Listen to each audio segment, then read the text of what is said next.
Welcome to Club E. Hi, I'm Rick Brimacombe of Brimacombe and Associates. I'm a CEO, coach, board member, and investor. And today we're going to be talking about how to evaluate your technology spend during the COVID-19 pandemic and to build new processes and culture in your business. I want to thank our sponsors, Irish Titan, a web development and e-commerce firm, Boulay, an accounting and CPA group, Highland Bank, a community bank, Minnesota Sales, a sales acceleration firm, Romaine Berg, a digital marketing agency, and the Network Connect, a catalytic gateway for connecting investors, businesses, and service providers. Scott Clasen, Director of Marketing and TimeSolv Corporation, is joining us today. Scott, welcome. Thanks, Rick. Glad to be here. Well, glad to have you.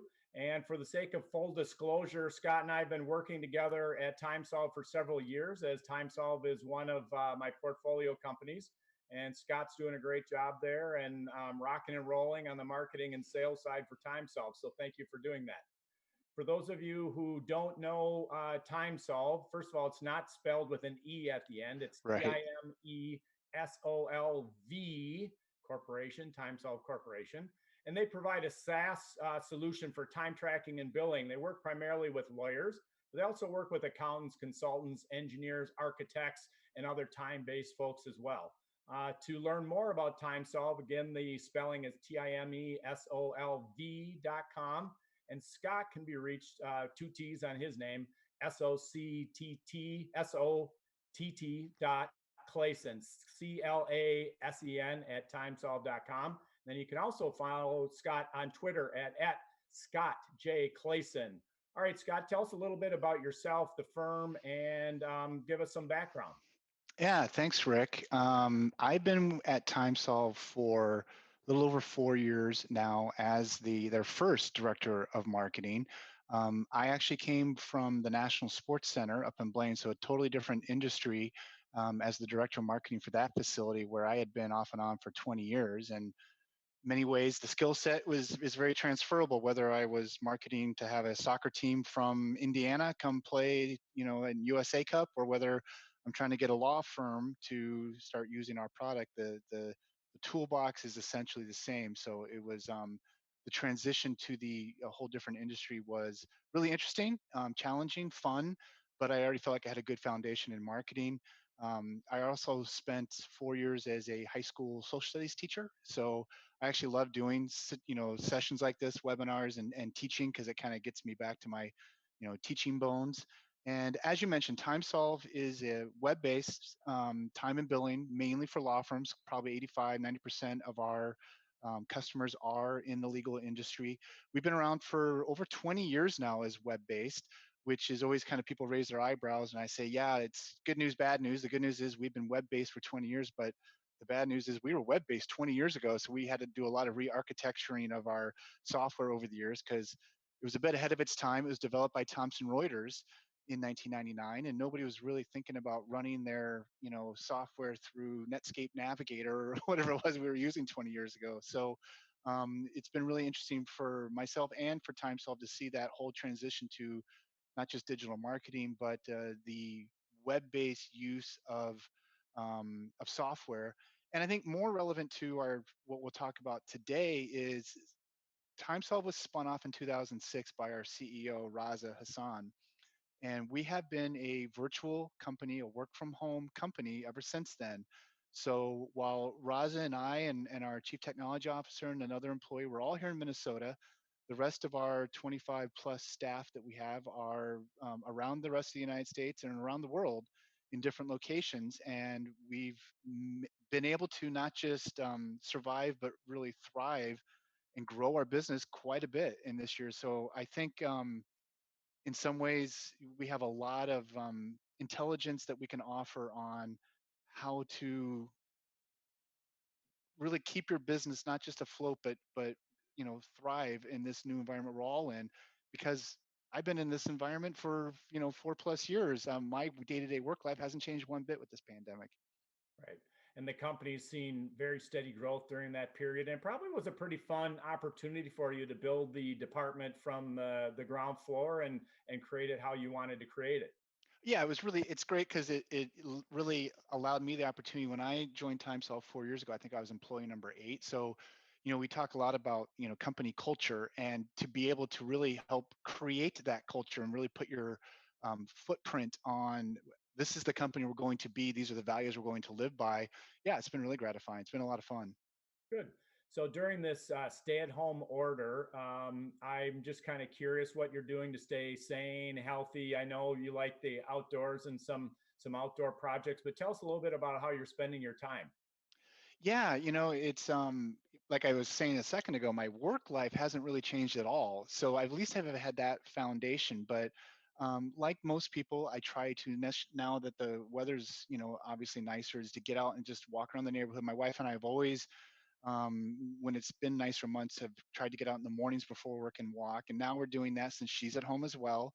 We're doing that more middle of the day, take that lunchtime 45 minutes to get out and walk around. And I luckily I live in southeast Minneapolis, right near Minnehaha Falls Park and right by River Road, so I have a lot of real nice trails I can access. But like anybody, just whenever I can get out and get the fresh air, that's keeping us sane. I'm glad the golf courses are open at least now. I haven't gotten out there yet, but I'm looking forward to at least hitting the links.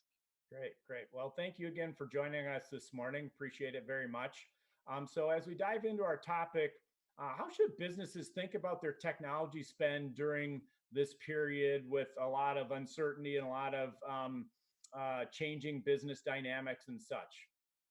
Yeah, so I did a webinar actually just a couple of days ago on this similar topic with somebody that's a real influencer in the specifically the legal technology area. But I think a lot of what we discussed can apply to really any business at this point. And I think the idea is you first need to really, if you haven't done so already as a business that's pivoted towards work at home, is you know get that technology audit in place. And I think kind of the kind of rule of thumb is that that I've heard at least is that technology spend is usually about 4% or so roughly of your expenses. So let's take a look at that and see, like, does it still make sense? And I think there's kind of four buckets you can kind of look to analyze that we'll, I think, discuss here. Basically, take a look at the obvious, like where should I decrease my spending when it comes to the technology to run my business? Where can I freeze the spending and at least be able to negotiate some things perhaps? And this is an opportunity to talk about where should I be investing in my spending, because you might be learning that there are some processes you had in place that were terribly inefficient that are really being exposed now in this new world. So perhaps a short-term investment might yield long-term gain for your business. And then there's also taking a look at, okay, our existing tech stack that we have, is there a better use for it? Are we maximizing all of the available technology we're spending our money on? Because a lot of firms don't, let's be honest. Sure. Well, let's pull that apart a little bit. You mentioned a couple of different things there. Let's focus right now on where companies should decrease their spending. So, given the environment, where might a company look to decrease their spending? I think the first place they need to look is, and everything that they companies do and that we do, and that in all of these buckets that we're just going to discuss, is it has to be client focused and client centered for your customers. So taking a look and doing the first analysis is, what are the tools that I use that directly impact my customers, whether it be like in the case of TimeSolv, time and billing. That is a tool that directly impacts how I interact and have my customers pay me. So we in the last 6 weeks really haven't seen much change in terminations or people leaving us or anything in that area. So you need to look first in that you know tool bucket of, like, this is directly impacting the way I talk with my clients. The other thing you need to look at, and there's some easy moves that, again, we tend to get sometimes a little loose with our technology spend with, like, hey, maybe we're paying for 5 licenses for some tool, but really there's only 2 people that use it on a consistent regular basis. Can we eliminate those 3 licenses and save a little money there? And then just looking at, what are the bigger costs that I have versus the smaller costs, kind of just do the math and figure out, are there areas that I can decrease the spending that don't have a major impact on how I can actually operate my business, the nice to haves versus you got to have sort of thing. Sure. Yeah. And in the world we're in right now, definitely there's a difference between you have to have it versus a nice to have. So, speaking of the have to have it versus not having to have it, where might somebody look to freeze spending? I think the obvious place to start looking is with your actual physical hardware. A lot of businesses should be on a regular replacement cycle of their, whether it's a desktop, laptop, whatever that timeline might be. Software upgrades, if you're still using software that is, desktop installed or server installed, and there's a regular 2-year upgrades, let's say, where you upgrade to the next version every year, can you push those cycles out? And that's what you should be doing. If normally every summer is when you go through and replace laptops for your workers, whatever, push it out a year. Generally speaking, especially if you're starting to use tools from home that are software, for example, that's web based. You don't need that big CPU power. You can get by with a laptop that is maybe has a few miles under its belt and can last until you're going to be back in your normal environment. So those are the easy things to kind of take a look at, the physical hardware end of it. When it comes to software, I think there's a lot of negotiating that can happen where, and I know as a company, a SaaS company, if we have a firm that comes to us and we've had this happen where they are hurting their income and say, hey, is there a way I can, put off not paying for my subscription for a couple of months, or what can we do to work here? We're always going to say yes and find a way to make it work, because as we all know, I don't know what the exact percent is of the cost to acquire a brand new customer versus the cost to keep a current customer. So if you have to eat a little bit of money to keep an existing customer, well, that's still going to be a lot less than trying to go out and replace that customer in the long run. So I think if you can negotiate and talk to your software vendors, a lot of them are going to be more than willing to cut you some sort of deal. So that's I think the easy stuff, kind of the low hanging fruit. Sure. How about flip the other way and talk about where you might invest in a little extra spend? Yeah, I think this comes back to the being that client focused. The idea is your technology, if you invest in different technology, could it perhaps serve your clients better, serve your customers better? And I'll use the example of TimeSolv. We are SaaS based. We are our competition. A lot of law firms still use traditional on-premise installed on my server type software, and they're realizing, wow, that's not really going to work in this environment. Even if we have built a VPN into our server, it still is, it's sluggish, it's hard to get to, it's all the maintenance that goes along with it. So maybe we need to spend some new money invest in this cloud-based software. The thing that's great about almost all cloud-based software is it is usually you can cover a month-to-month subscription, so you don't have to make a huge commitment. You can say we're just going to do this for 3 months or whatever the case may be, and you can serve your clients better because you're more nimble and able to get things done faster with that type of situation at home. We had a great kind of funny scenario in some ways where we got a call a couple of weeks into the whole kind of shutdown of things, and this is a law firm that traditionally prints and mails their invoices to their clients. Now our system can handle both scenarios. We obviously push to send your invoices to your clients via email with an attached PDF. I think most of us are used to receiving invoices that way, but this firm still didn't do it that way, and she was in a panic, this billing manager, because she's like, I have to get out all these invoices and I'm not sure if my printer over here, I don't think I have enough ink in my little inkjet printer, and I don't even have enough paper, and I can't notice I don't want to go to the store to get more paper. So what do I do? So it's that idea of like, wow, have I really, where do I need to invest to, figure out the right scenario? In our case, we actually happen to offer the ability to mail and print and mail invoices for our clients.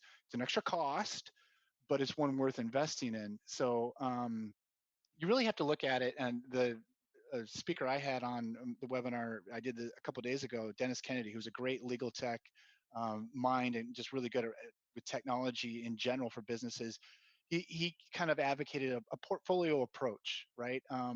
Where do you want to diversify? You always want to have a diversified portfolio. Do you want to pull back a little bit more and invest into, into cash right now? It's like, but in a couple of months, is that going to be a stupid investment that you made? So the idea of like, okay, maybe we invest and go the other way and spend some money in areas where we know it's going to serve the clients better. It's going to bring in perhaps more cash, and the ROI. It's all about doing the ROI on it. Am I really going to get my money out of it? And again, I'll using the example of TimeSolv. We find that if you can save even just a couple of minutes a day in the way that people track their time as lawyers or engineers or consultants who charge by the hour, if you can save a couple minutes a day on that process, that's more than pay for itself in the cost of our software versus the other tool you might have been using. So you really have to think strategic here, because I think a lot of this comes down to process shifting. And we can talk about that in maybe just a little bit because it kind of dovetails into how to better use your existing tech, right? Mhm.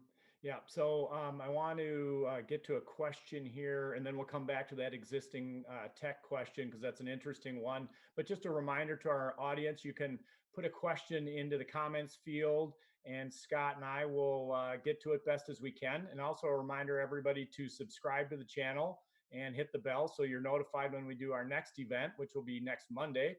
Um, Anyway, so the question is from George, and he says, how are executives finding ways to still be connected to their businesses while they self care and try to motivate themselves to still stay on top of their game? Yeah, it's a really good question, and that I think lends itself to talking about how TimeSolve has managed to be a complete remote company for the last 14 years and really seen, we've doubled our customer base in the last 4 years with all of us working from home.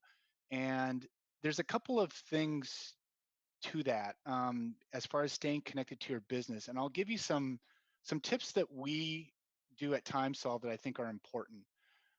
One of the things is everyday communication with your team. Set communication, and we do it. For example, every 8 a.m. at TimeSolve, we call it our sales scrum. We use some of the terminology from the old agile, lean type of stuff where you have stand-up scrum meetings that may only last 15 minutes. We have our entire sales team together at 8 a.m. every morning. It does two things. One, it's like it kind of like that's the start of the workday. We're now at work. It's not just sort of easing into it. And it really is an opportunity to sometimes a lot of times get that social interaction, stay connected with your staff as humans, as like, hey, did you guys, that's where you sit around. It's the water cooler talk of all talk about Tiger King and that sort of thing on Netflix. So we'll spend, sometimes it's only a 15-minute call and it's quick. Sometimes we're on there for 45 minutes. Sometimes we generally try to keep it about a half hour. Sometimes it's 25 minutes of gossip and 5 minutes of work. But it's the way to really stay connected with your staff. I know a lot of businesses have already done like kind of the virtual happy hours and that sort of thing. But I think from a work point of view, it's important to have these daily check-ins. I do it with my marketing team then at 10 a.m. every day, and we don't do either one of those calls, those daily calls, with video conferencing. We do just voice. We use Zoom. We've been using Zoom for several years. We do use it for all of our trainings that we do for our software. And I think that whole decision, I've read a lot about, it's almost a controversial topic. Should we have webcams on or not? The expectations that people kind of bristle maybe. I don't want them to see my home office setup because it looks, weird in the background. And I think hopefully we've all, kind of figured out that, we can, if you don't feel comfortable with it, you can certainly put on like your beach scene, Yeah. with Zoom. Like I'm sitting at the beach doing my thing. You can put on your, space where I'm hanging out on, so you can do, there are ways around that. There's also, and let's be honest, can be, expectations of how they should look on screen. The hair and makeup for your female staff, where they might feel they feel obligated to look nice. Where I do advocate, and as somebody who has worked from home full time here 4 years, I also stayed at home part time with my son when he was a toddler, so I know about having kids around.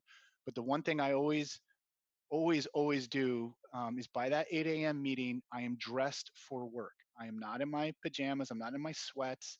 I've, brushed my teeth, combed my hair, taken a shower, all of that, and I am going to work. And I come into my office, I close the door, and I am at work. So that's kind of the first half of staying connected with your business. The other half of that of motivating not only yourself but your employees, I think, and this is where actually TimeSolv has the tools to help do this, is if you're a company that hasn't spent a lot of time in task-based work, you don't necessarily assign specific tasks to your employees. It's a little bit more open-ended. You just kind of work on stuff. You have big projects, but you don't necessarily do traditional project management of those projects. Now is the time to think about doing that. And we do it at TimeSolv. Personally, we do it using a tool called Teamwork, where my marketing team, we have our projects and our tasks. TimeSolv itself for lawyers can be set up, and you can create phases and tasks and assign not only tasks to your team, but give them even time that you're going to designate, you're allocating to them to complete that task. Where you can ask, if you have something that your graphic designer needs to do, hey, what do you think? How long do you think it's going to take you to do this? They can give you a rough estimate. And it can just be a rough estimate, but it creates that accountability. It'll motivate you. It'll motivate your staff to know in that scrum call you have every morning, we all go through kind of our major tasks for the day, and then we review them the next morning. I can look at them as a boss and see, how my staff is doing with their tasks. So goes back to a little bit about looking at your existing tech tools. Do you have some of the tools already, perhaps, that can do some of those things for you? Um, there's something out there I saw that we only use maybe 10% of the features of the technology that we own.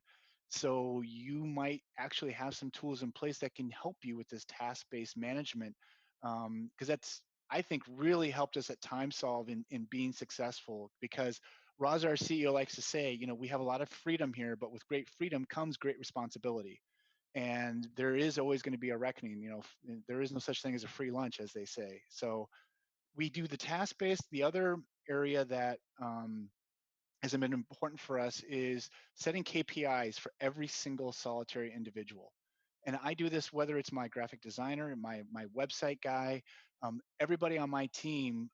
I have every month I'm checking in. You can make it every week, every 2 weeks, whatever kind of check in. Like, here's the 4 to 5 important metrics you need to be hitting.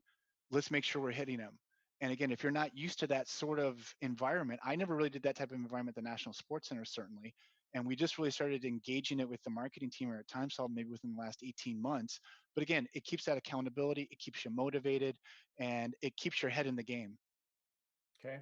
So you mentioned a couple times better using existing technology. Any other ideas come to mind or any other tips that you want to share with our audience about how they might better use their existing technology?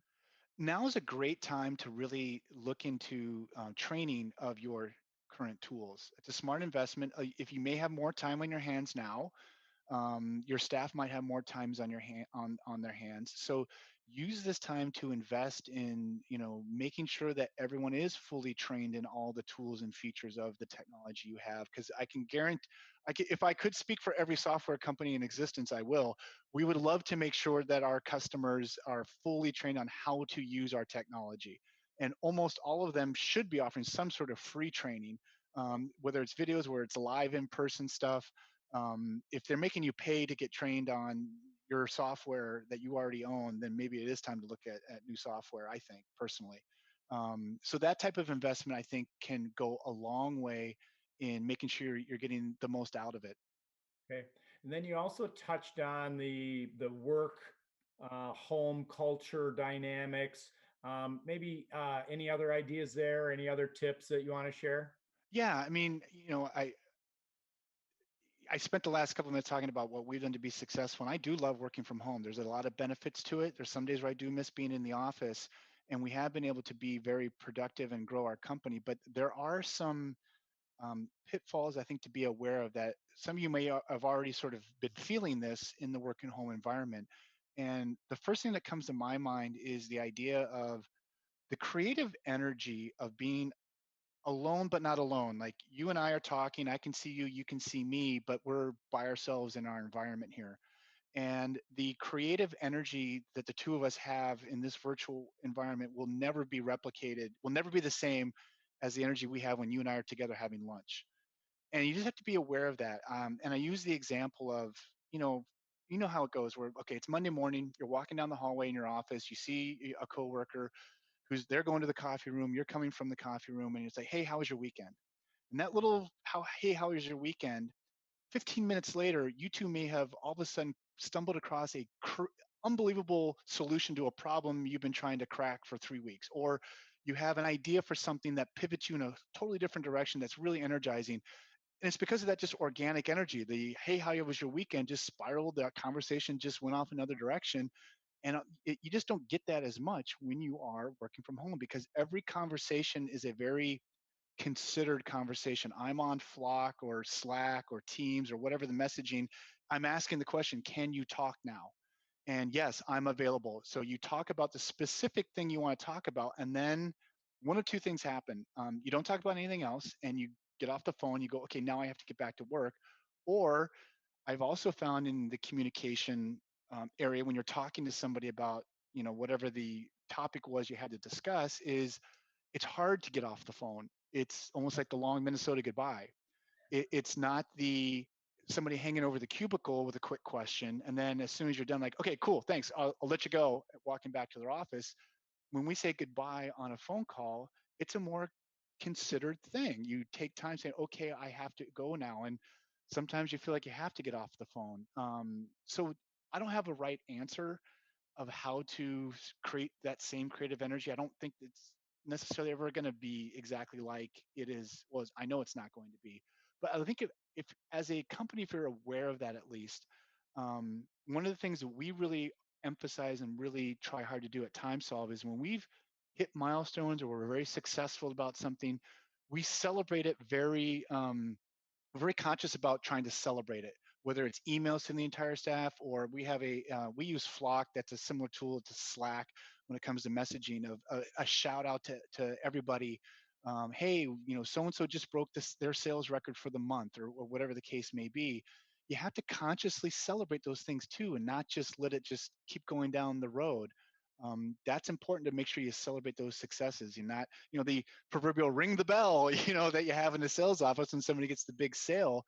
You got to do that virtual ringing of the bell. And it's important to make sure you do that. Yeah. And I have to say, I do miss the lunches we've had over the years. So I'm looking forward to the time when we can get back to that, especially ones when we're sitting outside enjoying the lovely Yes. Minnesota weather we're having. So you touched on a few tips there. You probably more so than others, given that you've been working at home for 4+ years with TimeSolv.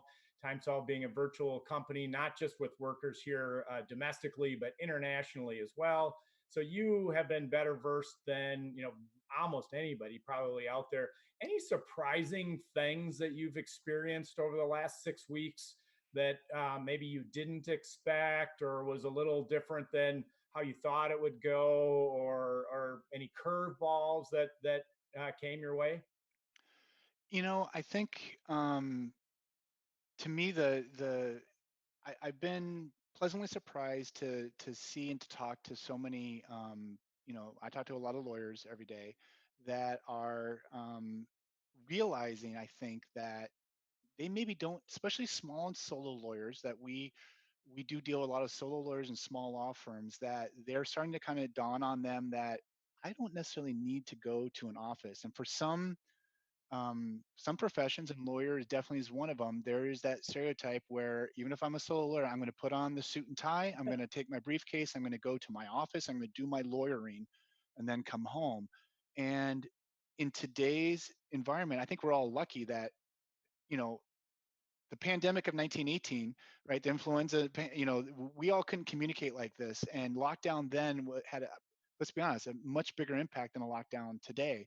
So realizing that I'm glad to see that everyone's sort of understanding that there's a lot of tools out here to be very productive while still in a much more flexible environment. And I've told my wife this even before the pandemic. To me, the perfect work environment after somebody who's been a school teacher and worked in an office and worked from home, and I would love an idea where I could stay and work from home maybe 3 to 4 days a week, but 1 or 2 days a week I'm in an office and I'm interacting and I'm with others, because I do miss sometimes that, talking with somebody just casually, just leaning the chair back and talking to that person in the next cubicle sort of thing. So I'd love to be able to get the best of both worlds. And we might see ourselves in more of that type of environment once we all get back to whatever normal is going to be. Um, One last thing that I do think it's important to talk about, that in that kind of work from home situation, I know by now we've all figured out the how to do the dance of the spouse, the kids, and everybody around while we're trying to get work done. But the one thing that it took me a while to kind of scratch this itch that I had of figuring out, like, why am I feeling like this working from home, was quitting time when I'm done with work. And when I shut down my computer here and I open the door and I walk around the corner, I'm in the kitchen and living room, and now I'm home.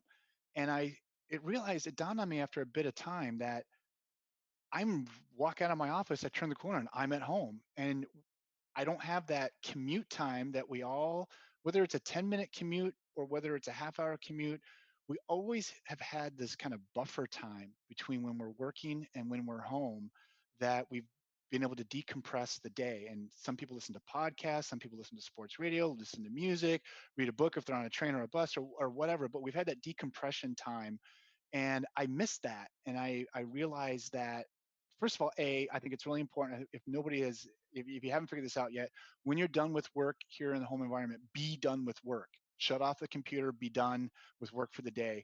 Turn your focused energy to your family and really try to find that line of demarcation. But what I have found is now I'll spend just 10 minutes maybe at the end of the day where I know I'm done working, but I'm not ready to go home yet necessarily, where I'll just, I'll stay on my computer, and that's where I'll read an article of the news, I'll check some sports headlines, for me, or I'll look up the latest, hey, do I have the right grip on my golf swings type of stuff. And I need that sort of decompression time for 5 or 10 minutes, and don't overlook that mental health of pivoting your thought from work to home. Okay, great tip. I really like that one a lot. Thanks for sharing that. I have one more question for you, but before we get to that, tell everybody how they might get a hold of you if they'd like to connect. Yeah, I'm available on Twitter. I don't tweet a lot, but as you mentioned at the top, at Scott J. Clasen, Clasen. You can certainly hit me up with email, Scott period Clasen, Clasen at TimeSolv.com. I'm on LinkedIn. You'll be able to find me there. So yeah, I love talking about this stuff. It's been interesting these last 6 weeks, and I've told some people, like, I feel like I was born for this moment. My whole life's been leading up to it. And I worked from home for nannying my son when he was 6 months old, and some 2-year-old twins, and literally had a baby on my knee as I'm trying to write computer code for a website, and so I've done that dance. I've done this more formal work from home dance with TimeSolv now that my son's older. So I feel like I have a wealth of knowledge I can share with people about this. Great. Well, and you've been wonderful with your time with me over the years. And so, folks that want to connect up with you, I'd encourage them to do that. And again, TimeSolv is TimeSolv.com if you want to learn more about TimeSolv. Okay, last question for you. Just any last tidbits or final words of wisdom. I really like that idea of having a little bit of buffer time before you go home. But any last thoughts for our audience? I think just be mindful more than anything. Be mindful of, you have to over communicate in many ways in this environment. You've probably learned that now in the last 6 weeks. Don't take anything from granted. Um, you know, Body language says a lot. And even on video, body language still is not the same as in person body language and the way we communicate. So you're going to have to feel like you need to over communicate things. And especially if you're a leader of your business, you have to lead that. And if that just means, whether it's that daily scrum that I described, or whether it's making sure that you have a one-on-one with every one of your employees at least once a week, let's say, just to check in. And maybe it's a check-in that has nothing to do with work. It's just a check-in. You gotta be very mindful of that. So I think the mindfulness is the biggest takeaway I guess I could try to impart. Okay, great. Well, again, Scott, thank you very much for joining us. Appreciate it. Enjoy the wonderful spring we're having here in Yeah. Minnesota. and look forward to talking to you again. Thank you. Thanks, Rick. Yeah, thanks for having me. I really appreciate it. Take care.